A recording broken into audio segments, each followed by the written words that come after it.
Mulai hari Minggu besok, 9 November. 9 November itu hari Minggu, Om Begawan akan coba rutin Q&A alias tanya jawab. Cara nulisnya ya biasa, hashtag atau orang yang punya pagar gini, langsung disambung, nggak ada spasi itu, tanya ngompol. Semuanya huruf kecil ya. Sebagai warga negara yang ingin bergabung ke partai manapun, saya kira itu sudah keputusan yang baik, keputusan yang tepat. Seluruh kekuatan relawan memang harus menginduk ke Pak Presiden.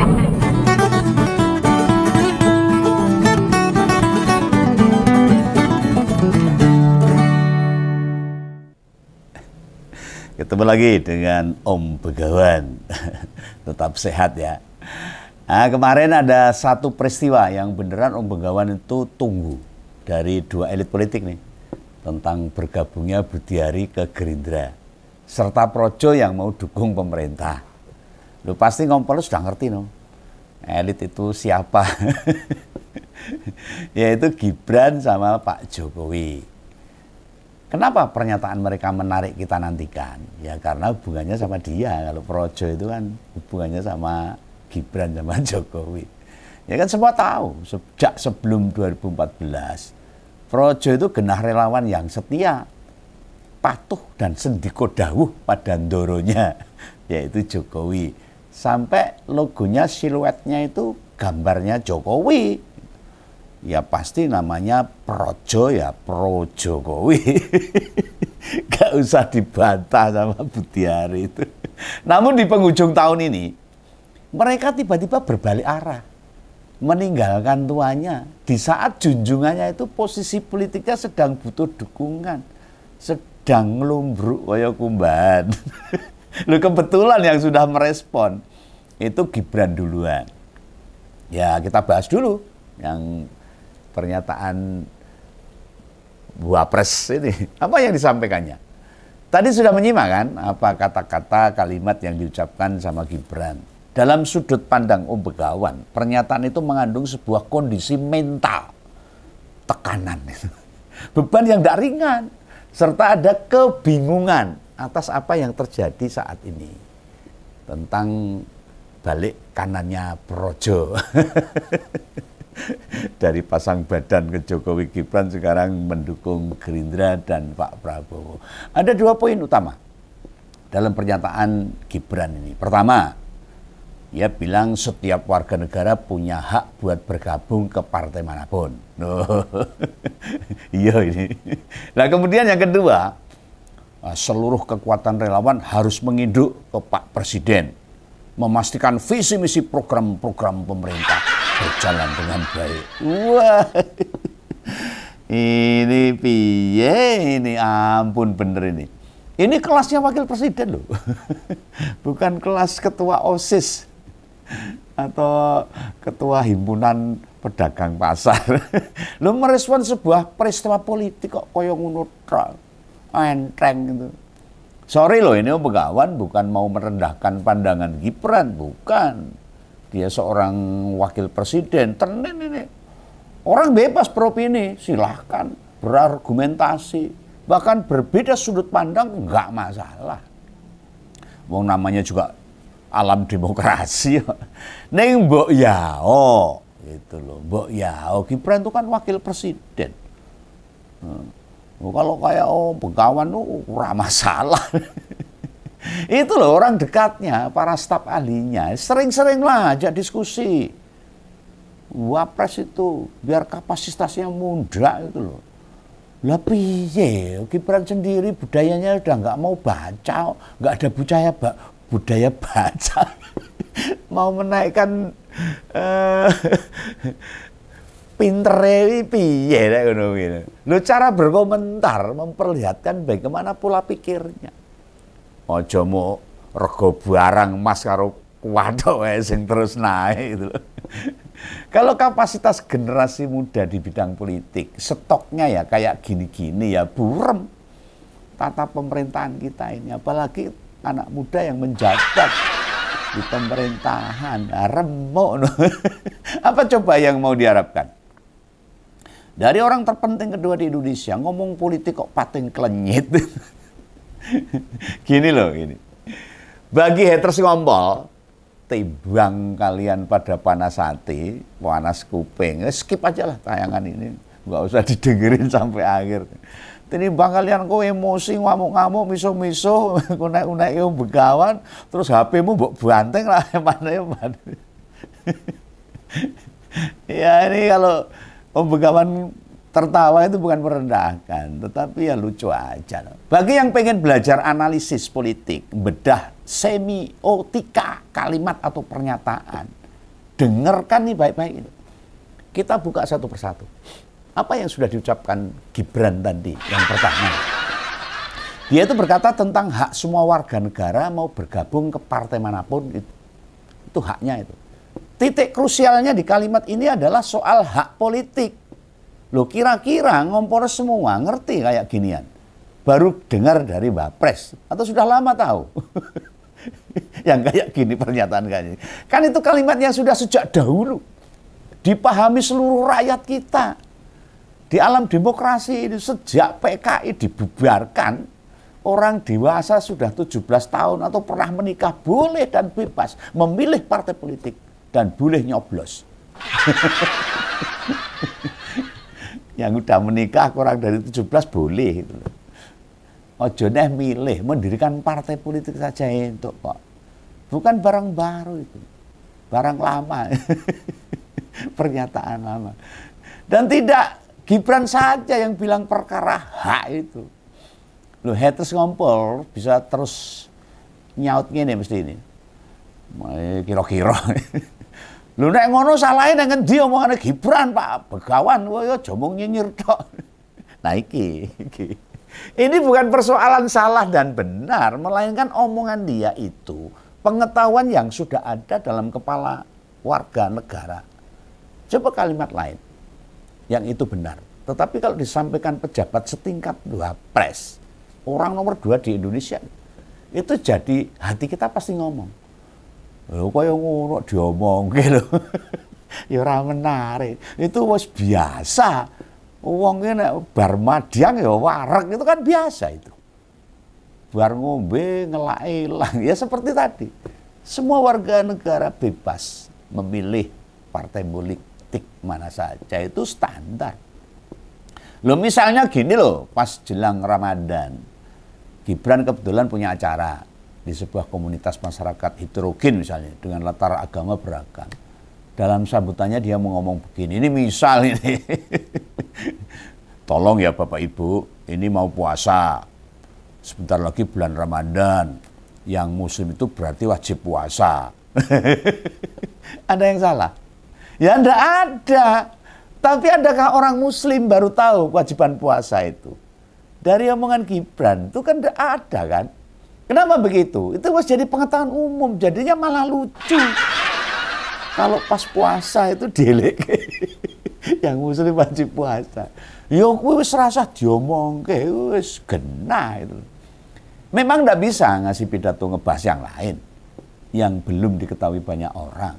Loh, di sini Om Begawan hanya pengen menegaskan. Dia nggak perlu ngomong semua warga negara punya hak memilih partai apapun, bebas. Kita semua sudah tahu. Kalau dia politisi berkelas pasti nggak bilang begitu. Dia Om Begawan kasih contoh ini. Macam-macam yang justru situasi politiknya akan makin menarik. Misalnya aku Wapres. Patut ya aku Wapres. Lalu ngerti rencana Butiari. Aku genah milih ngomong ini. Oh iya toh, Pak Butiari itu ke Gerindra toh. Oh, harusnya wartawan nanyanya sama dia. Kenapa nggak ke Golkar? Nggak ke PDIP atau ke PKB? Mosok nggak wani ngomong ngono. Ini nek aku tadi Wapres. Atau misalnya Gibran bisa kasih pernyataan gini. Wah, dulu kayaknya ada wacana Projo mau jadi partai. Kok nggak bikin partai baru?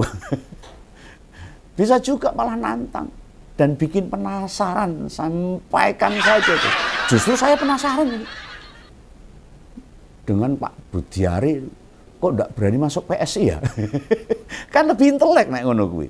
Jadi menantang Mutiari itu lebih berkelas ngomongnya dan berani itu sebagai politisi yang sudah menasional gitu. Lo sekelas Wapres, jarene representasi politisi muda, ya milenial, berani bertarung di level nasional, bahkan dalam debat Wapres presiden tuh, wah jangan takut Pak Prabowo, saya sudah ada di sini. Lah mabluk kok sekarang. Lah mau ngomong kuidok itu ya receh banget. Nggak memperlihatkan politisi muda yang punya level kecerdasan berpolitik sama sekali. Lu nek ngono mbok sisan pakai caranya Pak Jokowi berkomentar sing belas ndak ada bobotnya ngomong. Kok tanya saya nggak tahu aja gitu selesai.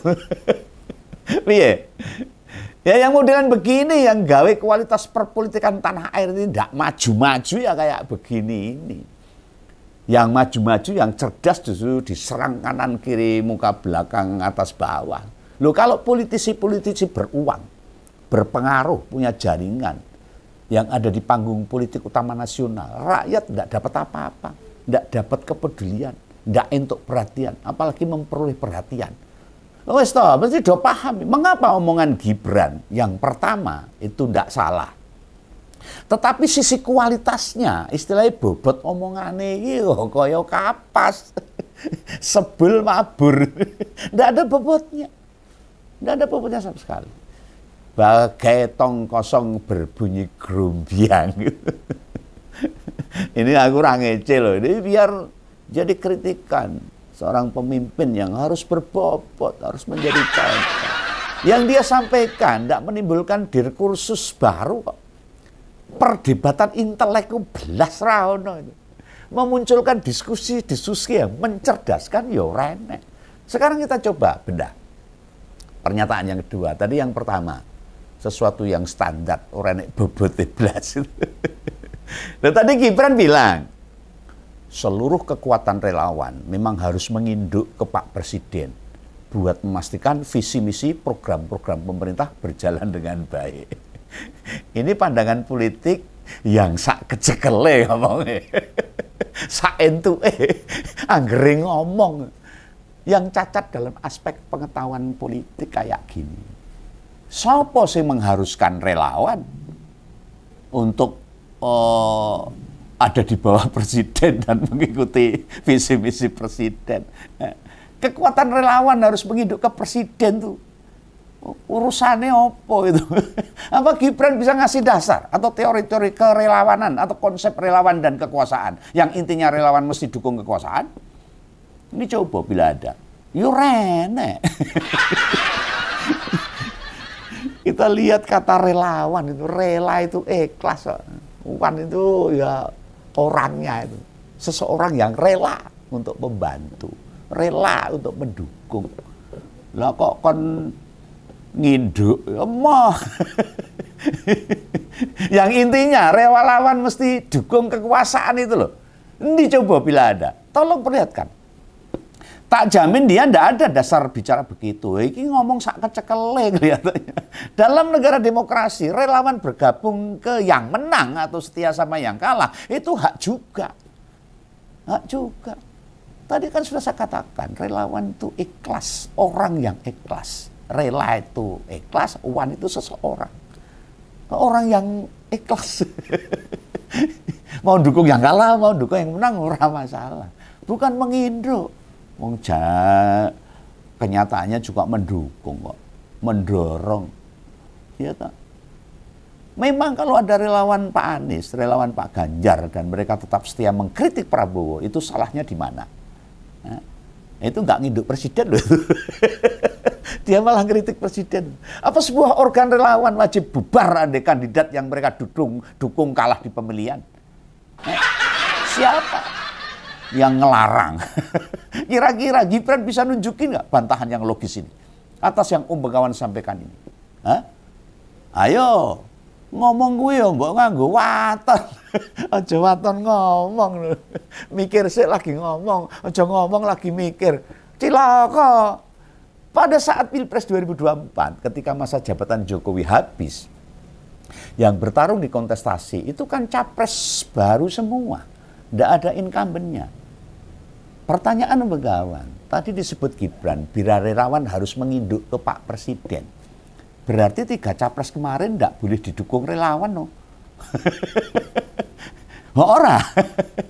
Monggo yang ring satunya Gibran, kasih nih link episode ngompol ini ke dia, bisa ngebantah ndak? Ya, kasih komentar, nanti komentarnya tak bahas gitu. Coba Wapres bikin respon balik atas materi yang tak sampaikan ini. Ditayangkan di channel YouTube-nya. Om Begawan pengen mendengar tuh. Kalau dikritik begitu dia punya argumen rasional enggak?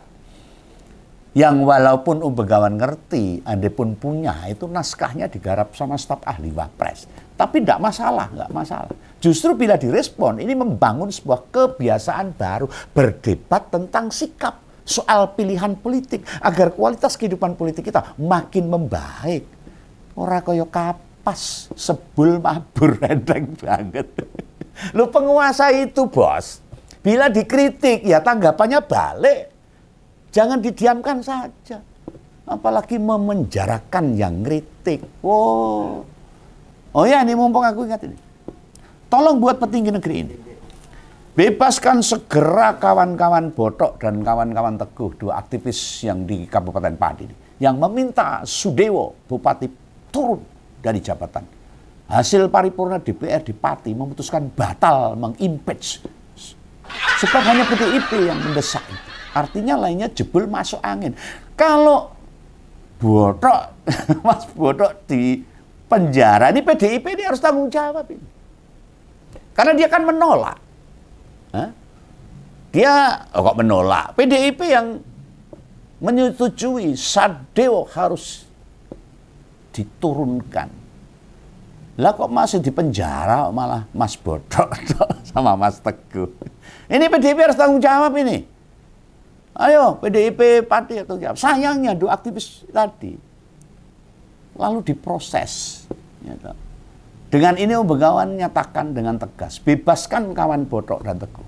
Jangan bungkam suara rakyat dengan tangan-tangan besi kekuasaan. Kekuasaan itu dipegang untuk mensejahterakan rakyat, bukan memenjarakan rakyat ini. Ayo aparat, khususnya Polda Jateng dan Polres Kabupaten Pati.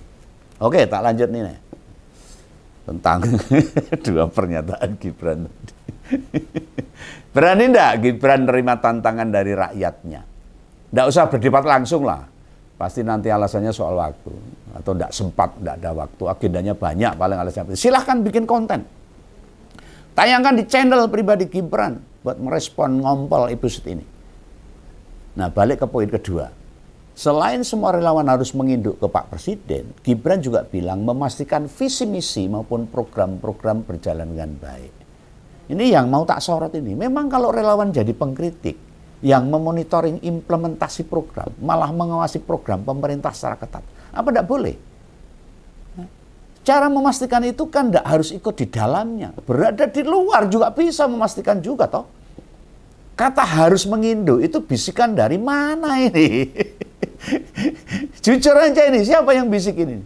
Nemu atau kepikiran tiba-tiba ujuk-ujuk atau ada yang bisikin? Jangan kami rumusan dewe toh, Bos. Yang justru mencederai prinsip-prinsip berdemokrasi. Belajarlah politik dengan tokoh-tokoh politik yang justru berseberangan. Jangan dengan yang pada mendukung menjilat. Mereka itu justru akan jelomprong gitu. Ingat loh, Bos, penjilat itu pasti akan berkhianat. Berkhianat dengan siapa? Dengan panjenengan. Contohnya siapa? Iya kan ada itu kemarin. Yang balik kanan gerak itu. Yang sekarang baru tak bahas. Bukti bahwa penjilat itu akan berkhianat.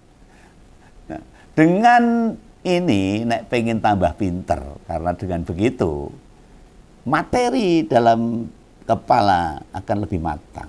Akan lebih banyak. Akan lebih cerdas. Nek mau hanya dengerin petuah Bapak atau para pembisik, padahal sejak jelang Pilpres wingi kemarin itu integritas Pak Jokowi wis dedel duel loh. Ya akibat kayak sekarang ini remuk kabeh. Urusan politik jadi urusan syahwat kekuasaan, melanggengkan jabatan buat keluarga. Ya termasuk panjenengan, adik, mantu. Lo percayalah, nek itu jalan jalan sejarahmu, episode kehidupanmu, kemampuanmu tidak akan pernah beranjak. Malah akan dikritik habis-habisan sama publik. Apalagi ijazahnya sekarang baru hangat-hangatnya. Loh, kekurangan Jokowi itu pada integritas loh, pada komitmen, serta kapabilitas, pada konsistennya. Padahal 3 hal itu semestinya pegangan utama, prinsip yang sudah terinternalisasi bagi semua politisi. Ngompoles semakin ngerti kan? Nek bicara tentang ide atau manuver politik, sikap politik, omongan Om Begawan itu pedes tenan. Yang kuping marai abang. Yang terlontar dari Gibran tadi sebatas formalitas sebenarnya. Kalau dinilai secara umum loh. Neng kan kita ngerti gimana keterkaitannya, ikatan emosional, hubungan yang selama ini sudah terjalin antara keluarga Solo dengan Projo, pimpinan Budiari ini. Lo mau bagaimanapun bergabungnya ex-menteri koperasi ke Gerindra yang kemarin ditendang Pak Prabowo maupun dukungan Projo buat pemerintah, itu pukulan telak dan berat dampaknya. Sebab pengalian dukungan itu berakibat melemahnya posisi tawar politik keluarga Jokowi. Meskipun ada yang bilang, hati-hati, ini Budiari dititipkan ke Pak Prabowo sama Jokowi. Ya boleh ini, tidak masalah.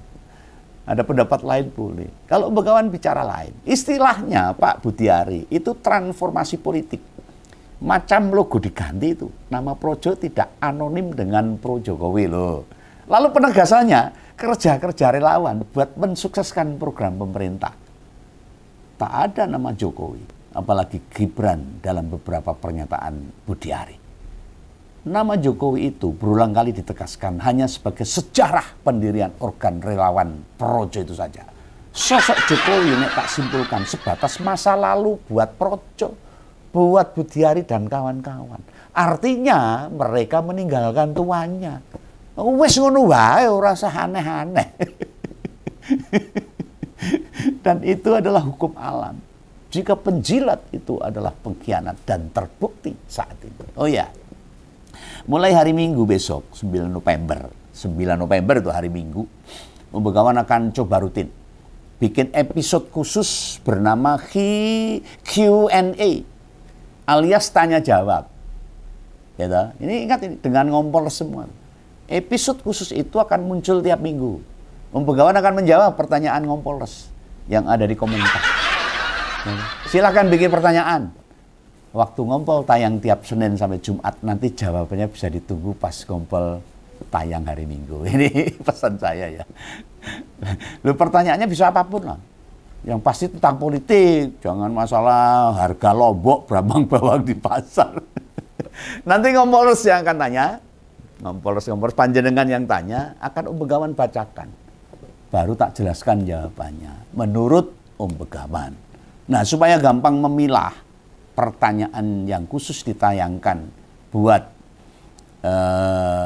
hari Minggu, tolong disertakan hashtag tanya ngompol. Ya, hashtagnya tanya ngompol. Cara nulisnya ya biasa, hashtag atau orangnya punya pagar gini, langsung disambung, nggak ada spasi itu, tanya ngompol. Semuanya huruf kecil ya. Pagar tanya ngompol, semua huruf kecil. Letakkan hashtag itu di belakang kalimat pertanyaan. Nanti biar ditampilkan sama editor, biar Ngompoles nggak bingung. Sama sekalian contoh pertanyaannya, biar mudeng. Nah nanti, Minggu tak usahakan buat tak kupas. Nah sementara Om Begawan durungnya Pak hadiah. Nanti besok. Ini ada sponsor lah, sediakan hadiah. Monggo, yang tertarik dukung hadiah berbentuk apapun, Om Begawan akan sangat berterima kasih. Itu ya. Jadi ini pesan Om Begawan saja. Tunggu ya, Ngompol versi Q&A yang tayang tiap hari Minggu. Ini pesan buat para penonton Ngompol. Oke, salam Begawan, sampai jumpa di lain kesempatan. Dadah.